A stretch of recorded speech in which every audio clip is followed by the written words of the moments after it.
অভিনব পদ্ধতিতে নন্দকুমারের চুরি অব্যাহত। কিছুদিন আগে নন্দকুমার খঞ্চি প্রধানমন্ত্রী সড়ক যোজনায় ইড়খা গ্রামে বন্ধন ব্যাংকে কালেকশনের ব্যাগ সহ টাকা যেভাবে ছিনতাই হয়েছিল, সেই একই পদ্ধতিতেই চুরি হলো স্বর্ণ ব্যবসায়ী সোনা দানা, টাকা পয়সা, চাবি, ল্যাপটপ, মোবাইল। তবে এটি নন্দকুমারের নিত্যকার ঘটনা। ঘটনাটি ঘটেছে নন্দকুমার থানার অন্তর্গত ভবানীপুর রাজনগর রাস্তার রাজাখালী খাল সংলগ্ন বিবেকানন্দ স্ট্যাচু কাছাকাছি।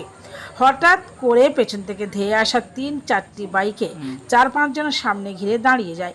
কোনো কিছু বুঝে ওঠার আগেই কিভাবে গাড়ি চালাচ্ছিস বলেই মারধর শুরু করে। তারপরে ওই স্বর্ণ ব্যবসায়ীর দোকান বন্ধ করে বাড়ি আসার সময় কাছে থাকা ব্যাগটি ছিনিয়ে নেয়। ব্যাগের ভেতরে কয়েক ভরি সোনা এবং গলায় সোনার হার, সেই সঙ্গে দোকানের চাবি, লোকারের চাবি সহ ল্যাপটপ, ফোন সব কিছু নিয়ে চম্পট দেয়। নন্দকুমার থানায় অভিযোগ করা হয়েছে।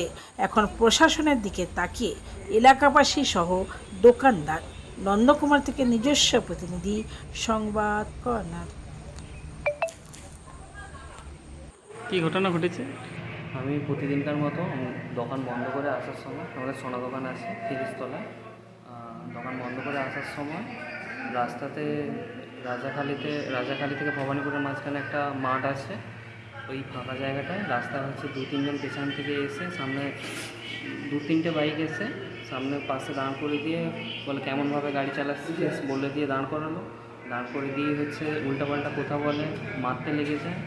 তারপর ব্যাগ ট্যাগ ছিনিয়ে নিয়ে যায়, এমনি খুন করার ধমকি টমকি দিয়ে। আর ব্যাগের মধ্যে হচ্ছে সোনা দানা ছিল, টাকা পয়সা ছিল, ল্যাপটপ ছিল একটা, সব কিছু নিয়ে মেরে টেরে তারপর হচ্ছে চলে যাচ্ছিলো। এবার একটা টোটোওয়ালা ছিল, সেটাকে দেখে আমার গলা একটা রূপোর চেন ছিল, রূপোর চেনটাকে জোরে করে ছিনে বেরিয়ে যায়। কোথাও অভিযোগ করেছেন? থানায় অভিযোগ করেছেন? থানায় অভিযোগ করেছে। কি চাইছেন? কি চাইছেন?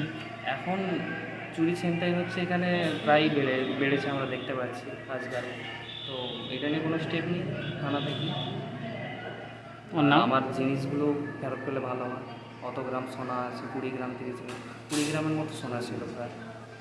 নাম সন্দীপ জানা। কি নাম? সন্দীপ জানা। বাড়ি? বাড়ি কুমারপুর খঞ্চি।